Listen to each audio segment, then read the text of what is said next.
वालेकुम बच्चों, कैसे हैं आप लोग। मुझे उम्मीद है आप लोग ठीक ठाक होंगे। बच्चों, आज मैं बताने वाली हूँ कि हमें बारिश में क्या क्या चीज़ें नहीं करनी चाहिए। तो चलिए शुरू करते हैं। तो नंबर 1, हमें रोड पर बहुत तेज़ी से बाइक नहीं चलानी चाहिए। हम स्लिप भी हो सकते हैं क्योंकि रोड पर पानी होता है बारिश में, और पानी की वजह से हमारा एक्सीडेंट भी हो सकता है।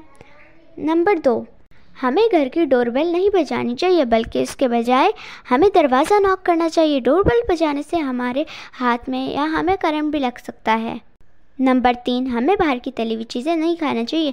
इससे हम बीमार भी हो सकते हैं और हमारे पेट में दर्द भी हो सकता है। नंबर 4, हमें बिजली के पोल को हाथ नहीं लगाना चाहिए और ना उसके पास जाना चाहिए, क्योंकि ऐसा करने से क्या पता हमें करंट लग सके। नंबर 5, हमें बिजली के प्लग को हाथ नहीं लगाना चाहिए, उससे भी हमें करंट लग सकता है, और ख़ास तौर पर गीले हाथों से भी बिल्कुल नहीं। और हाँ, नंबर 6 और लास्ट पॉइंट, हमें घर के बाहर बिला फालतू नहीं जाना चाहिए, क्योंकि बिला वजह बाहर जाएंगे तो हम बीमार भी तो हो जाएंगे।